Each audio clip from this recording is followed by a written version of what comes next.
అందరికీ నమస్కారం. నేను మీ హైమారెడ్డి. భారతీయ జనతా పార్టీ మొదట 2 ఎంపీ స్థానాలతో మొదలై ఈనాడు భారతదేశం అంతటా కూడా కాషాయమయం చేసినటువంటి అగ్రనేత ప్రధానమంత్రి శ్రీ నరేంద్ర మోదీ గారు ప్రపంచ దేశాలలోనే భారతదేశాన్ని ఒక అత్యున్నతమైనటువంటి విలువ గౌరవాన్ని అందించే విధంగా చేసినటువంటి నాయకుడు శ్రీ నరేంద్ర మోదీ గారు. ఈనాడు అంత గొప్ప వ్యక్తి మరి ప్రధాని అయిన తర్వాత మూడోసారి ప్రధాని అయిన తర్వాత మన తెలంగాణకి విచ్చేస్తున్నారు. మే 10వ తారీఖు చలో పరేడ్ గ్రౌండ్స్ బహిరంగ సభకు మధ్యాహ్నం 3 గంటలకు వస్తున్న సందర్భంగా తెలంగాణ రాష్ట్ర వ్యాప్తంగా ఉన్నటువంటి మహిళలు, యువకులు, బీజేపీ నాయకులు, కార్యకర్తలు అందరూ కూడా మరి తరలి వచ్చి ఈ సభను విజయవంతం చేయవలసిందిగా కోరుతూ ఉన్నాను. ఈనాడు భారతదేశం అభివృద్ధి పదం వైపు నడుస్తుంది అంటే భారతదేశాన్ని అగ్రస్థానంలో నిలబెట్టడానికి ప్రయత్నం చేస్తున్నటువంటి పార్టీ భారతీయ జనతా పార్టీ నరేంద్ర మోదీ గారు. అనునిత్యం పేద ప్రజల సంక్షేమమే ధ్యేయంగా అనునిత్యం పోరాటం చేస్తూ మహిళలకి, యువకులకి, రైతులకి ఏ విధమైనటువంటి సంక్షేమ ఫలాలను అందించాలి, మన గ్రామాలకు సంబంధించినటువంటి మౌలిక వసతులు కల్పించడం, పట్టణాలను ఏ విధంగా అభివృద్ధి చేయాలి, అన్ని వర్గాల ప్రజలను ఏ విధంగా అభివృద్ధి చెందించాలి, మరి స్టార్టప్ ఇండియా, స్టాండప్ ఇండియా అంటూ ఎన్నో రకాల పథకాలు తీసుకొస్తూ ఈనాడు భారతదేశం మరి జాతీయ రహదారులు మరియు రైల్వే లైన్లు, ఈ విధంగా మరి బీబీ నగర్ ఎయిమ్స్ అభివృద్ధి పనులు, ఈ విధంగా ఎన్నో రకాల అభివృద్ధి సంక్షేమ పథకాలను తీసుకొస్తున్నటువంటి మరి నరేంద్ర మోదీ గారికి మనం అందరం కూడా ఘన స్వాగతం పలకాల్సినటువంటి మరి ఆవశ్యకత ఎంతైనా ఉందని అందరికీ కూడా తెలియజేస్తూ ఉన్నాను.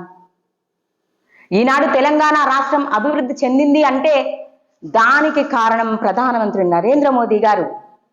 నరేంద్ర మోదీ గారు మనకి ఏ విధంగా తెలంగాణ రాష్ట్రాన్ని అభివృద్ధి చెందించాలి, ఇంకా అన్ని వర్గాల ప్రజలకు ఎన్ని రకాల సంక్షేమ పథకాలను అందించాలి అంటూ పుట్టిన బిడ్డతోని మొదలుకొని ఒక మనిషి చనిపోయేంత వరకు కూడా ఏ విధంగా సంక్షేమ ఫలాలు అందించాలని ఎన్నో రకాల పథకాలను అందించినటువంటి నరేంద్ర మోదీ గారికి మనమందరం కూడా హ్యాట్సాప్ చెప్పాలి.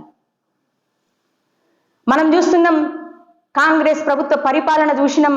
60 ఏళ్ళు పరిపాలించి భారతదేశాన్ని ఇంకా కిందికి దిగజార్చారే తప్ప భారతదేశ అభివృద్ధిని పట్టించుకోకుండా కేవలం కుటుంబ పాలన చేసినటువంటి కాంగ్రెస్ ప్రభుత్వానికి బుద్ధి చెప్పడానికి వస్తున్నటువంటి మోదీ గారికి మనమందరం కూడా జయహో అని చెప్పాలి. మరి తెలంగాణ రాష్ట్రంలో బడుగు బలహీన వర్గాలను అందరినీ కూడా ఏకం చేసి అందరికీ కూడా మరి అత్యున్నతమైన ఫలాలను అందజేస్తూ మహిళా సాధికారత కోసం పెద్దపీట వేసినటువంటి నరేంద్ర మోదీ గారు. కానీ ఈ కాంగ్రెస్ కూటమి మన మహిళలకి ఆగంపాలు చేసి ఆ మహిళలందరినీ కూడా కించపరిచినటువంటి కాంగ్రెస్ ప్రభుత్వానికి మనమందరం కూడా బుద్ధి చెప్పి తీరాలి అని తెలియజేస్తా ఉన్నాను. ఈనాడు తెలంగాణ రాష్ట్రంలో కాషాయమయం నెక్స్ట్ రాబోయే ఎన్నికలలో, అవి ఏ ఎన్నికలైనా కావచ్చు, ప్రతి ఎలక్షన్స్ లో కూడా మరి కాషాయపు జెండా ఎగరవేస్తాం ఖచ్చితంగా అని తెలియజేస్తా ఉన్నాను.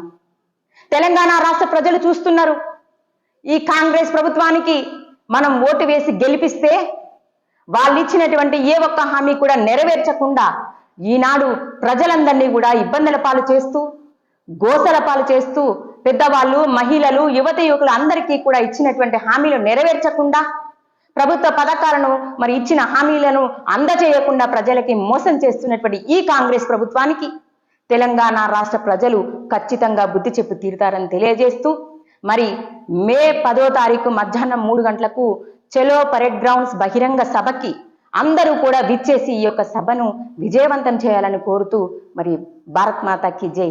అందరికీ నమస్కారం.